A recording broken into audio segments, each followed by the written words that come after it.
Welcome to the Professional Development Webinar Series organized by the Regional Study Association. The RSA is a global interdisciplinary network for regions and cities research, development and policy. As a response to the current global crisis, the RSA board agreed initiative to support its members and the wider community. This is in the form of 2 new webinar series, a new grant scheme and a free online resources. Firstly, the RSA Professional Development webinar series, this one, runs 3 times a month and covers sessions on publishing, networking and professional development.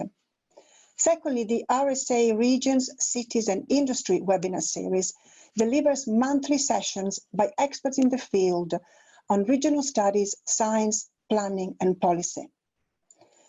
Finally, a new small research grant scheme was launched to with funds available for research on how regions, cities and industry is addressing the current COVID-19 pandemic. More details on this is available on the RSA website. Before we start, let me just remind everyone of some rules. This webinar will be available on the website on the RSA Members Lounge afterwards. So it will be recorded and it will be available. For your questions, please use a Q&A function. For your comments and communications, please use the chat. Let me start by introducing today's speaker. Today's speaker is Dr. Dijkstra. Dr. Dijkstra is the head of the economic analysis sector of the Directorate-General for Regions and Urban Policy in the European Commission. He's also the editor of the Cohesion Report, which analyzes economic, social and environmental issues in EU regions and cities. He's also visiting professor at the London School of Economics. He works closely with UN, OECD, the World Bank, the European Environmental Agency, the Joint Research Centres and Eurostat. He holds a PhD in urban and regional planning from Rutgers University, New Jersey. Recently, he has been working on topics such as a global definition of cities and rural areas, measuring transport performance, the geography of discontent, quality of government, and gender equality. Today's seminar is on engaging with policymakers, how to communicate and work effectively. Lewis, the floor is yours. Thank you, Lisa. Thank you all for joining from all over the globe or all over Europe, as I can see from the chat.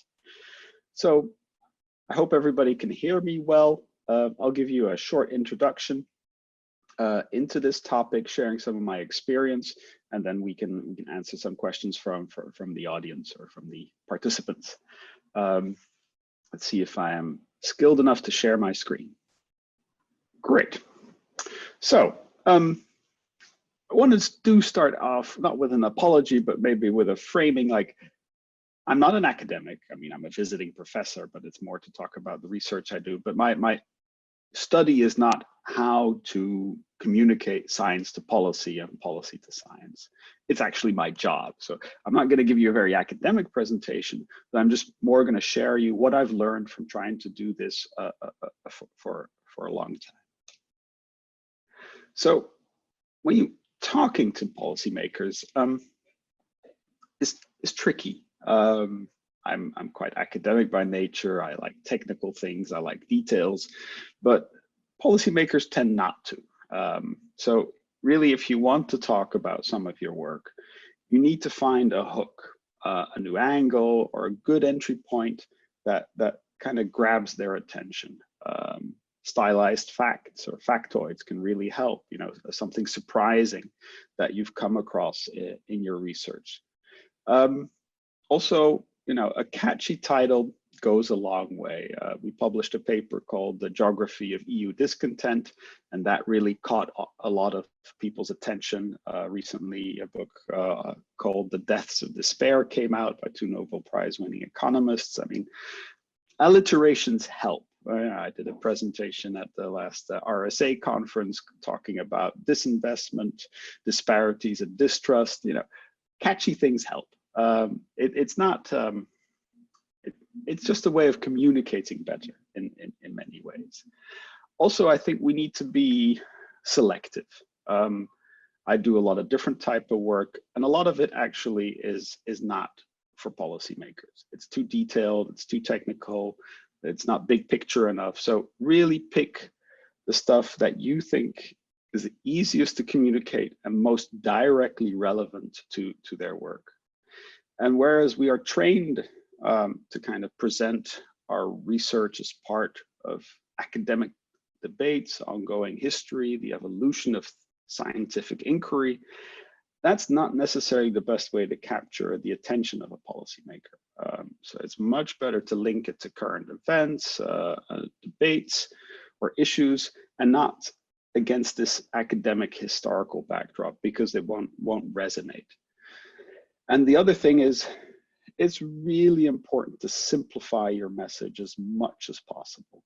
You know, short sentences, simple words, no technical terms, but don't make it simplistic. I don't want to give the impression that I think policymakers are stupid. They're not. They're just thinking about different things in a different way than academic researchers are. So it's a way of really honing your message, boiling it down to a couple of clear statements, clear observations. And one thing I would encourage people to avoid doing, because I have seen it happen, don't tell a policymaker it's complicated. It will almost be guaranteed to reduce their interest. They want to pick up something quick, something clear, something simple. And even if it's really complicated, try and boil it down into a couple of simple statements. But I'd like to do a quick poll now, just to see how many of you have spoken to a policymaker. So that should be popping up on your screen. And when I mean a policymaker, I mean a politician, right? So somebody who's elected to lead either a local authority or a region or a country, or somebody working, in the policymaking area, also in an international organization. So if you can select yes or no, I'd be curious to see how many of the over 100 participants we have today have ever spoken to such a policymaker. Okay, so that's quite impressive. 70% of the people who replied said that they have spoken to a policymaker about their work, and 30% haven't. Okay, thank you. Let's close that.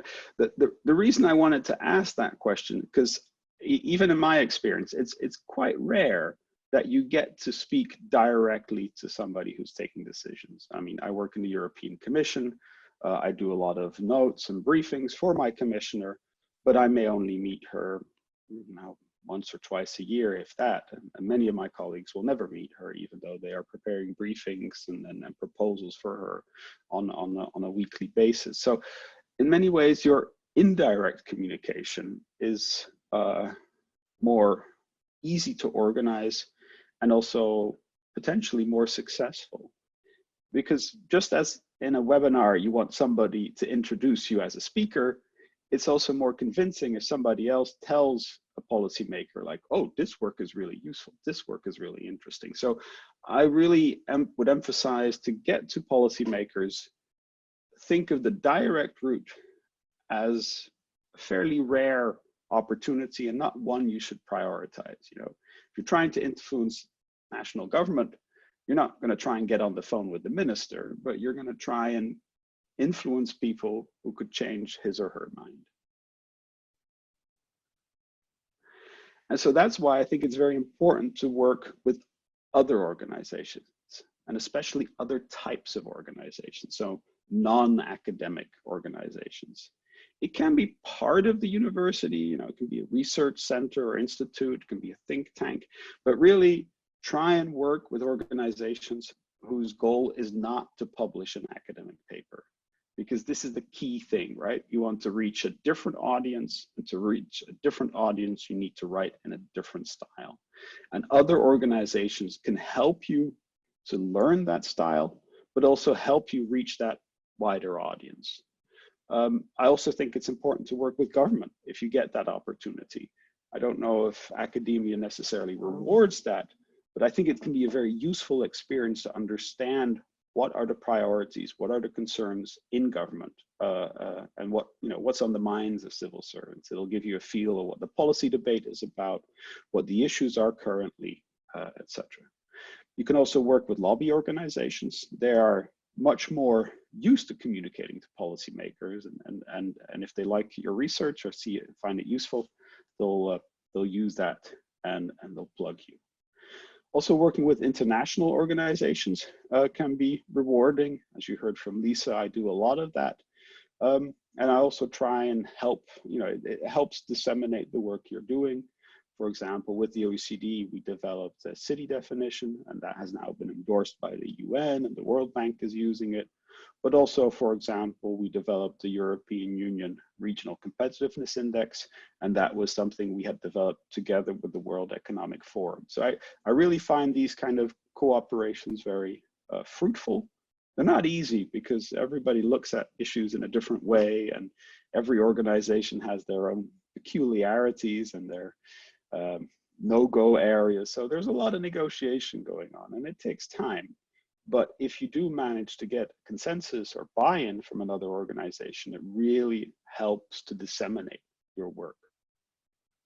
Working with NGOs can also be very useful to get out your message.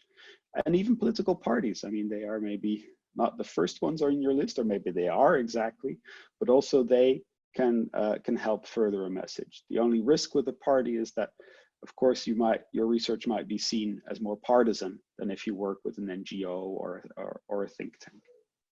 I had another question. Let's ask that one now, Alex, if you will. I wanted to see who of you have published something about your work with a non-academic organization?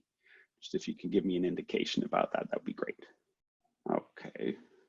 And this can be, this can be a blog, this can be a journal article, this can be anything, but just something that you've done with a different organization. Okay, should we take a look at the results? Now that's interesting. So more of you have talked to a policymaker than have published something with a non-academic organization. I find that interesting. I think that's also very revealing of kind of, what are you encouraged to do by your organization, by your employer? And I would argue, try and do this. It might not get you points in terms of citations, although indirectly it may. But it's a good exercise, and it's a good exercise to learn how to communicate your work more broadly and to a different audience, because that's really key, because policymakers don't read academic articles. Moving on, I think other types of publications are really key. So blogs, I think, are really good. And blogs are short, right? They make a simple point and they use a couple of key visuals. It can be a photo. I put up a link here that you can take a look at. It's a blog I co-wrote with a number of people at the World Bank. You can do a podcast. Podcasts are incredibly popular. They allow you to communicate to a different audience. It's an interactive format often, a discussion or an interview. And I think it's really nice. I've put up an example here of a podcast I did with the Centre for Cities in the UK about that geography of discontent. Webinars. I think this is a webinar, so they're great, good way to communicate. Also allows people to look at it at a later stage. Data visualization. I often see excellent research by academics, and then because they typically have to produce something in black and white, all the graphs and maps are just drab.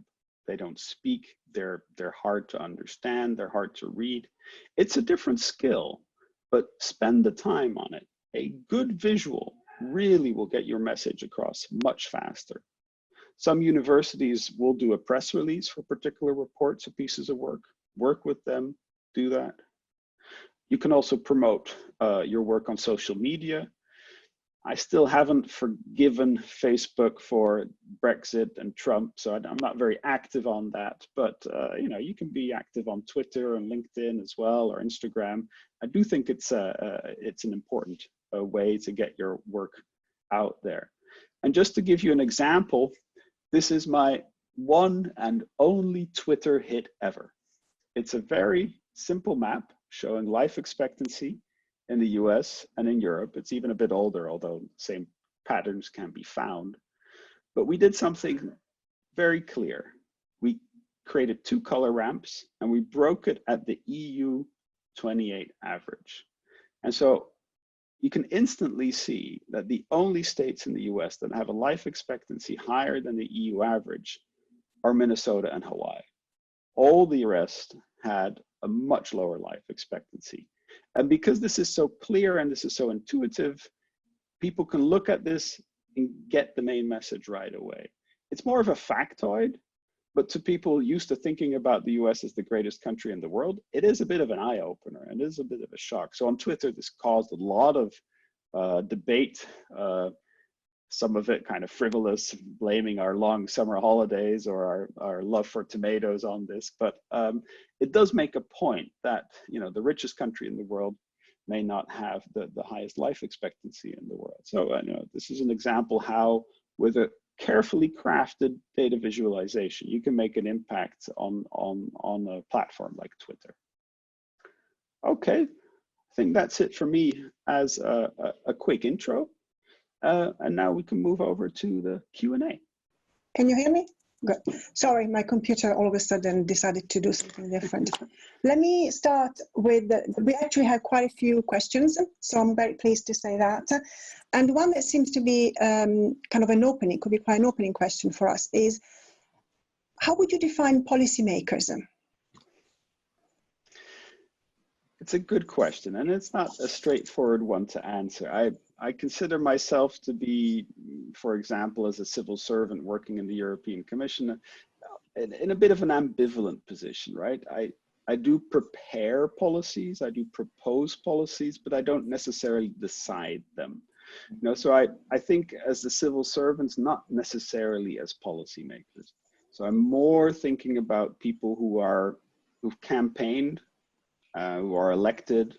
Some of them are appointed. I mean, national governments differ from one country to another, but who have been chosen or given the role to decide certain policies, to say, okay, we're going to implement this and not that. And I think the role of civil servants in that sense is, okay, we might have a preference or we might have an opinion, but we don't have the power to decide. So I'm really focusing on decision makers here, you know. They might not do the background research. They might be between 2 options prepared by civil servants, but in principle, civil servants are not policymakers. So I'm mostly thinking politicians. Okay, that's very helpful. Thank you. You talked a lot about, you know, the what, in a sense, researcher could do to access or to make themselves visible to policymakers. But I was wondering whether you can tell us what actually are policymakers looking for when they engage with academia? What really interests them? Is it accessing ideas, evidence, or seeking advice, or anything else? It's a good question. So what are they looking for? I think many of the questions will depend on the policymaker in case. Let me try and give like 3 examples that might help. I mean, policymakers need to convince their audience that their ideas are good. So they're always looking for new arguments, new evidence that supports, or, you know, might even change their mind. But so factual analysis, and especially a snappy factoid that makes a point very clearly, okay, that's useful. You know, something like, you know, half of the people living in rural areas are areas that are in decline, or, you know, half of the people living in this country live in a region with a low income. Factoids are useful to them, but they don't necessarily tell you what to do. Big theories are harder, but I do think you can help framing. Framing is incredibly important because framing even comes before the question. Framing will determine what questions get asked, what questions get answered. So, for example, in the discussion about population decline, I try and emphasize, well, these are population reductions. They're not necessarily declining regions. Even very affluent regions can have a reduction in their population. Population growth is not like economic growth or income growth. It's more ambivalent than that. It's even more neutral than that. And so I try and reframe the discussion from, okay, focusing on the absolute number of the population in a region to the quality of life in the region. So if we can reframe the discussion about regions like, are we offering a good quality of life to the people who live there, even if that number of people is shrinking? That is harder to do, but in the end, it's the most impactful thing you can do. So politicians will look at an issue with a certain frame, and if you can change that frame, then you're going to make a lot of progress. And this also then allows them to challenge people saying, well, you're asking the wrong question. This is the question we should be asking. And as a result of changing that frame, you're also going to promote different research, but ultimately better policies. So this is a really, I think, an important thing that policymakers can learn from. Thank you. We have another question from Ute Schuster, I think. He's asking about, you mentioned lobbying organizations. Can you just give us some example of what channels, for example, should researchers use to access or to lobby organization or policymakers? Well, I mean, there are many different lobby organizations out there, and some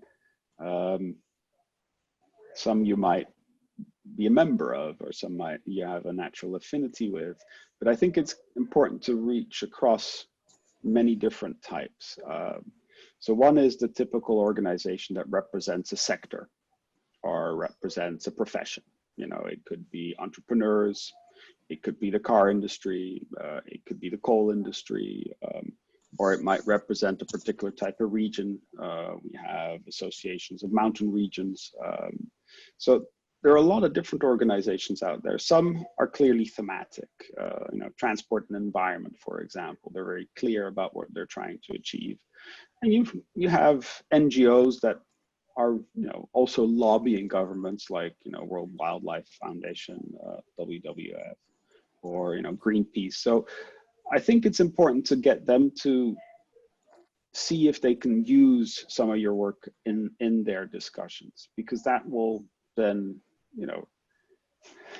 in a way, it's scary, right? Because what happens if they use it? It means that you'll get criticized as well.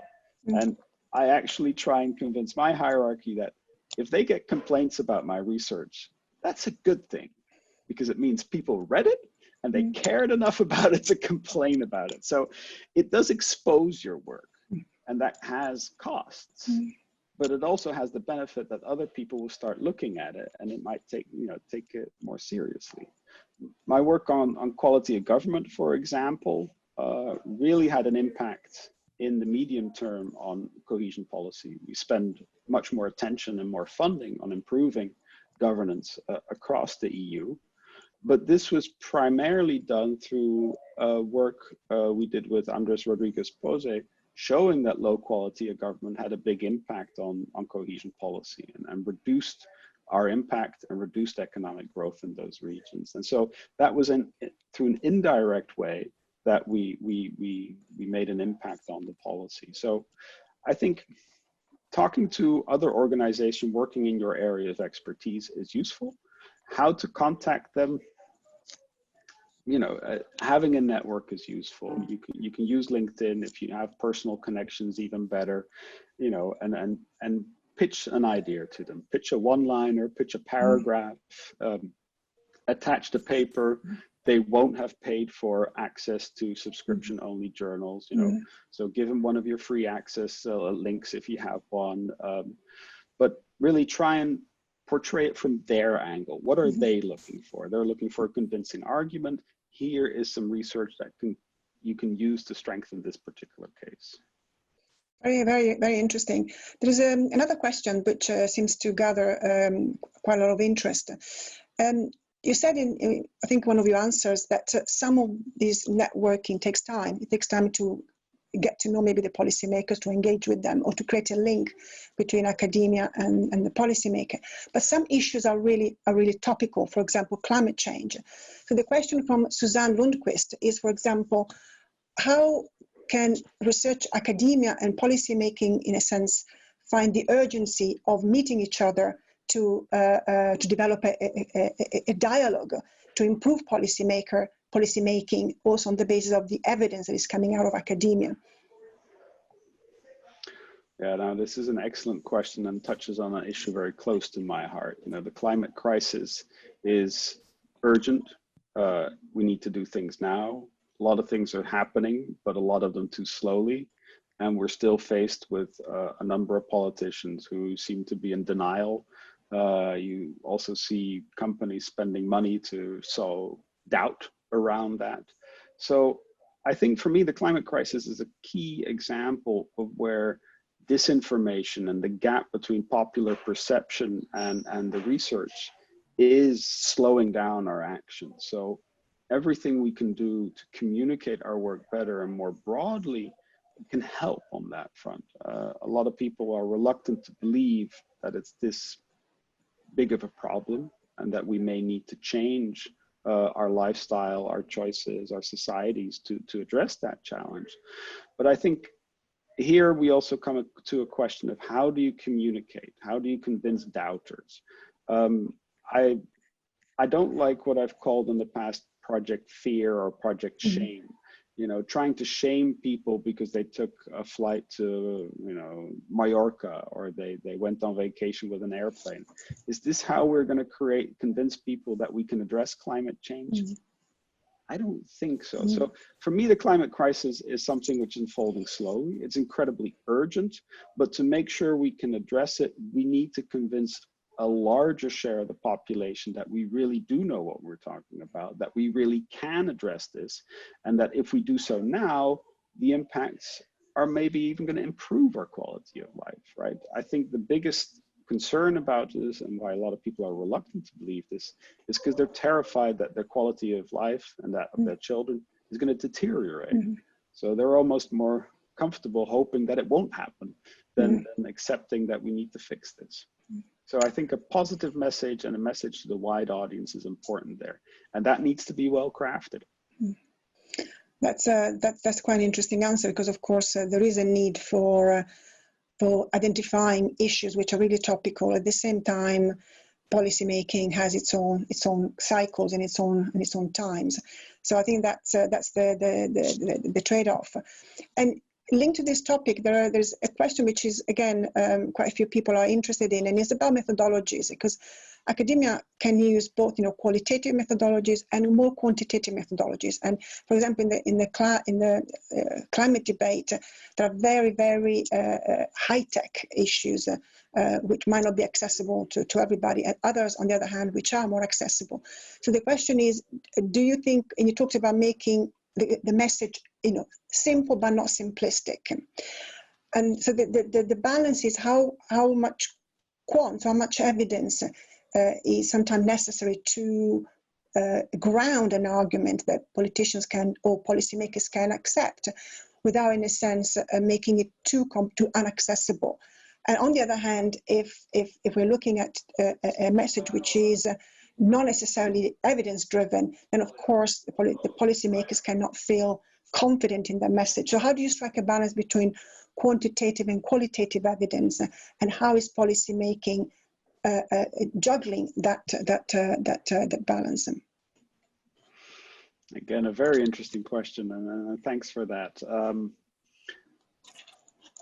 My own personal research trajectory started out very much on the qualitative side, and now has gone to a very strong quantitative direction. Also part of the change, and I'm an urban and regional planner. Initially, it was much more about case studies and stories.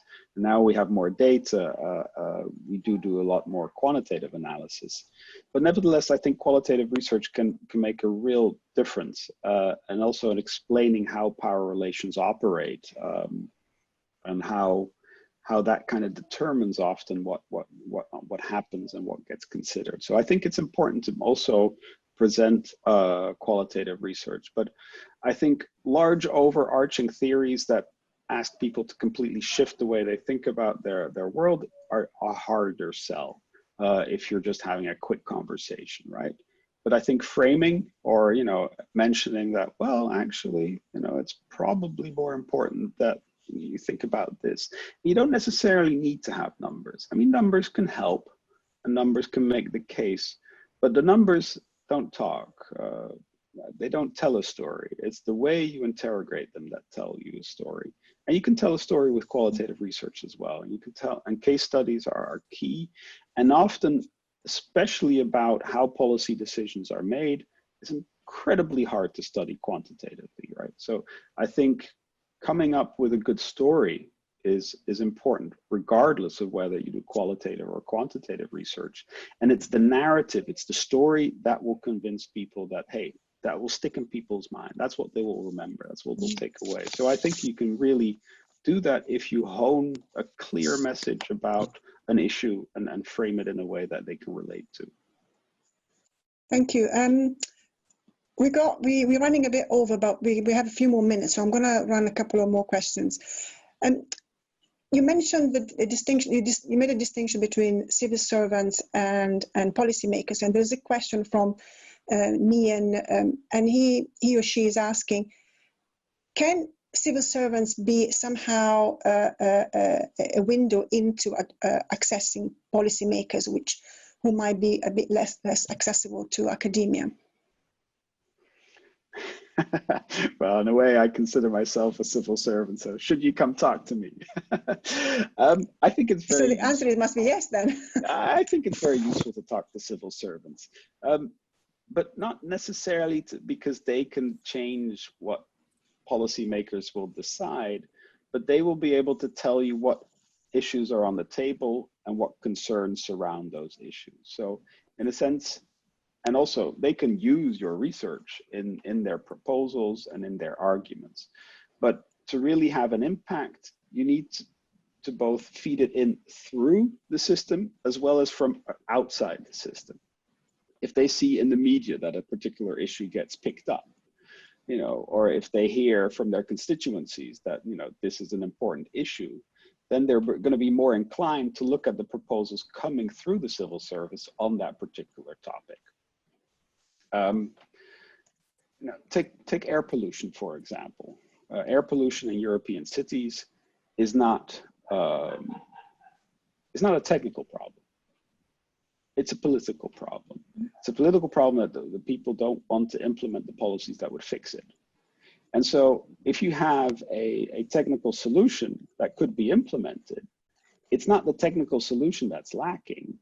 It's the political mobilization of this support that is lacking. So you need both pressure from the outside on the policymakers to get an issue on the agenda high enough up so that they're going to consider looking at it, and feed solutions in through the civil service so that they both feel the pressure and get the reassurance from their staff that this is a fixable problem, right? Politicians need to get reelected. They need to show progress. They need to make an impact. If you give them a problem that they couldn't even make any progress on in the next 5 years, it's going to be a hard sell. I mean, a lot of them are in to do the right thing, but they can only keep doing the right thing if they get reelected. So there's a real pressure to show some quick wins. So if you can get a topic on their agenda and a solution they can implement with benefits within a short period of time, they'll consider that. I think one final question. I was wondering whether there are a couple of questions which are very similar, so I'm putting them together. One is, what kind of values do you think the policymakers and the academic in question should share to start a dialogue on a joint research project or on a particular topic? And linked to that one, from Sally, what do you think the responsibilities of the policymakers are when they work with researchers? So those are good questions. Let me try and pitch an answer to that. I like working with people who have different values than I do. And I think we need coalitions. So we should move out of our own bubble, in a sense, and work with other organizations and people from across the aisle, if you will, politically, to try and create a consensus on what to do. And in many ways, and this is true, maybe even especially at the regional and local level where policies are very practical, if you can create a coalition of people who want something, maybe for different reasons, then your chances of success are much higher.